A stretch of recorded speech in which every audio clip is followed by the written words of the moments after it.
সমস্ত প্রশংসা একমাত্র আল্লাহর জন্য, যিনি আমাদের সৃষ্টি করেছেন এবং সুস্থতার জন্য বিভিন্ন উপায় দিয়েছেন। আজকের এই ভিডিওতে আমরা আলোচনা করব মাথা চুলকানোর কারণ, ছোট ছোট বোঁটা ওঠার সমস্যা এবং এর সহজ ও কার্যকর সমাধান। বন্ধুরা, অনেকেই আমাদের জিজ্ঞাসা করেন, মাথা চুলকানি ও ছোট ছোট বোঁটা ওঠার কারণ কি, এর প্রতিকার কি এবং ঘরোয়া উপায়ে এটি নিরাময় করা সম্ভব কি না। তাই আজকের ভিডিওতে আমরা এ বিষয়ে বিস্তারিত আলোচনা করব। সম্পূর্ণ ভিডিও দেখুন এবং আপনার মতামত জানাতে ভুলবেন না। বন্ধুরা, মাথা চুলকানোর বেশ কিছু কারণ থাকতে পারে, যেমন যদি মাথায় সাদা সাদা খুশকি পড়ে এবং চুলকানি হয়, তাহলে বুঝতে হবে এটি খুশকির কারণে হচ্ছে। খুশকি মূলত এক ধরনের ছত্রাকজনিত সমস্যা, যা মাথার ত্বককে শুষ্ক করে ফেলে। যদি মাথার ত্বকে লালচে ভাব, অতিরিক্ত চুলকানি ও চামড়া ওঠার মতো লক্ষণ থাকে, তাহলে এটি ফাঙ্গাসের সংক্রমণ হতে পারে। এটি সাধারণত অপরিষ্কার মাথার কারণে হয়ে থাকে। অনেক সময় আমরা নতুন শ্যাম্পু, তেল বা হেয়ার কালার ব্যবহার করলে চুলকানি শুরু হয়। এটি মূলত অ্যালার্জির প্রতিক্রিয়া। অনেকেই নিয়মিত চুল পরিষ্কার করেন না, ফলে মাথার ত্বকে তেল ও ময়লা জমে চুলকানি হয়।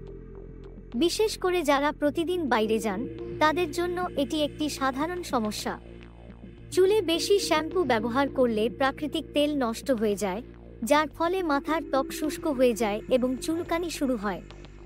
শীতকালে শুষ্ক আবহাওয়ার কারণে এবং গরমকালে ঘামের কারণে চুলকানি বেড়ে যেতে পারে। এবার আসি ছোট ছোট বোঁটা ওঠার বিষয়। এটি সাধারণত নিচের কারণগুলোতে হয়ে থাকে।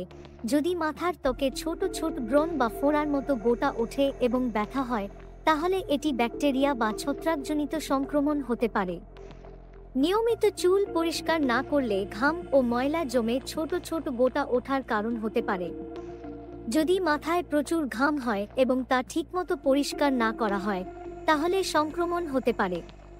অতিরিক্ত কেমিক্যালযুক্ত হেয়ার প্রোডাক্ট ব্যবহার করলে চুলের গোড়া বন্ধ হয়ে যায়, ফলে গোটা উঠতে পারে।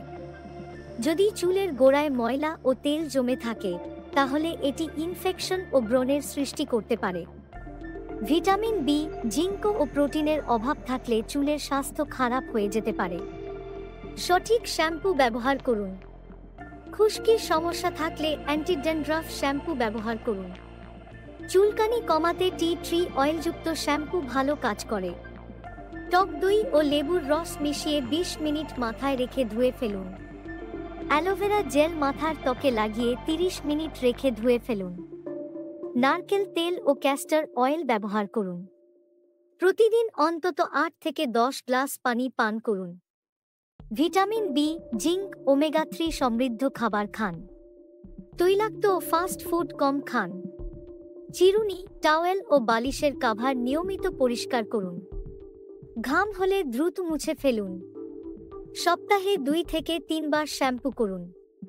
অতিরিক্ত হেয়ার স্প্রে, জেল, রং ব্যবহার না করাই ভালো।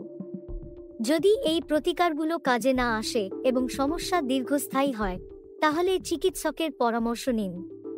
বিশেষ করে যদি মাথার ত্বকে রক্ত বের হয় বা ব্যথা অনুভব করেন। চুল পড়া বাড়তে থাকে। চুলকানি সহ্য করা কঠিন হয়ে যায়। আশা করছি এই ভিডিওটি আপনার জন্য উপকারী হবে। আপনার যদি কোনো প্রশ্ন থাকে, তাহলে কমেন্ট করুন। ভিডিওটি ভালো লাগলে লাইক করুন, শেয়ার করুন এবং আমাদের চ্যানেল সাবস্ক্রাইব করুন। আল্লাহ আমাদের সবাইকে সুস্থ রাখুন। আমিন।